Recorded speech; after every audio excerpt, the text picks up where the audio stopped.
Mystery of God में आपका स्वागत है। आपका जीवन मंगलमय हो। ब्रह्मांड की उत्पत्ति ईश्वर से ही हुई है और साइंस ने भी मान लिया है। धरती तो यही नहीं बनी, बनाने वाला कोई और है, वो कोई और नहीं ईश्वर ही। चांद से लेके मंगल तक तेज रॉकेट जा चुकी है, प्रकाश की तेज गति से आज भी नहीं जा सकता है साइंस। आओ चले देखिए। इन सभी के लिए अब तक के सिद्धांतों की प्रायोगिक पुष्टि के लिए गॉड पार्टिकल को अहम माना जा रहा है। वैज्ञानिकों का कहना है कि ब्रह्मांड के अस्तित्व में आने से पहले सब कुछ हवा में तैर रहा था, किसी का कोई आकार या वजन नहीं था। महाविस्फोट के बाद उत्पन्न कण प्रकाश की गति से इधर उधर भाग रहे थे। तभी हिग्स बोसोन भारी ऊर्जा लेकर आया और इसके संपर्क में आने वाले कण आपस में जुड़ने लगे। वैज्ञानिकों ने 11 मूल कण तो खोज लिए, लेकिन 12वें कण को खोज नहीं पाए। ब्रिटिश भौतिक विज्ञानी पीटर हिग्स बोसोन की परिकल्पना प्रस्तुत की। इस आधार पर 12वें कण के रूप में हिग्स बोसोन के अस्तित्व को स्वीकार कर लिया।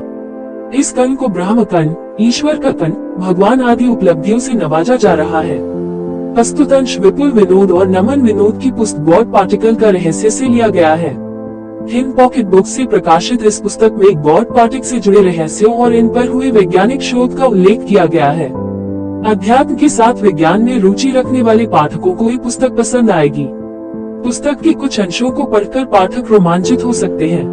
ब्रह्मांड के सबसे छोटे कण की खोज के बाद ही साफ हो गया था कि इस विराट उपलब्धि को भौतिकी का शीर्ष वैज्ञानिक सम्मान मिलेगा। लेकिन इसके लिए किन्हें चुना जाए, ये नोबेल समिति के लिए बड़ी चुनौती थी, क्योंकि इसकी खोज से अनेक लोग और संस्थान जुड़े थे।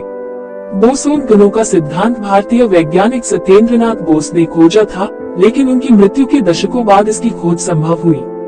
जून की शांति का नोबेल ही कभी कभी संस्थाओं को दिया जाता है। ऐसे में सन से जुड़े 2 वैज्ञानिक समूहों को ये पुरस्कार देने का सवाल ही नहीं था, फिर वे कोई नई खोज तो कर नहीं रहे थे। ऐसे में पीटर हिग्स और फ्रांसवा इंगलेट को गॉड पार्टिकल की खोज के लिए पुरस्कृत करने का फैसला कर नोबेल समिति ने बिल्कुल सही किया है।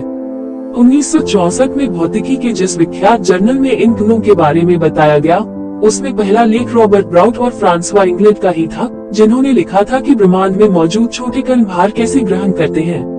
उसी में दूसरा लेख ब्रिटिश वैज्ञानिक पीटर हिग्स का था, जिन्होंने इन अति सूक्ष्म कणों के बारे में भविष्यवाणी की थी। अगर रॉबर्ट ब्राउट जीवित होते तो आज वह भी इस पुरस्कार के भागीदार होते। इन सब का ऐतिहासिक योगदान यह है कि इन्होंने ब्रह्मांड में व्याप्त इन छोटे कणों को ही सृष्टि का आधार बताया।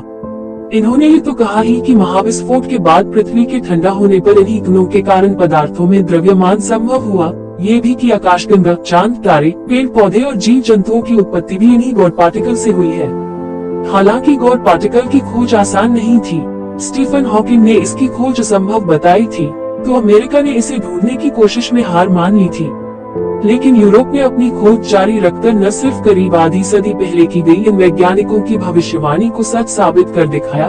केवल यही नहीं कि भौतिक विज्ञान के स्टैंडर्ड मॉडल के इस आधार को ढूंढने में उन्होंने सफलता पाली, बल्कि जैसा कि पीटर हिग्स अब भरोसा जता रहे हैं कि इसके जरिए भविष्य में अंतरिक्ष अनुसंधान के महत्व को लेकर जागरूकता बढ़ेगी।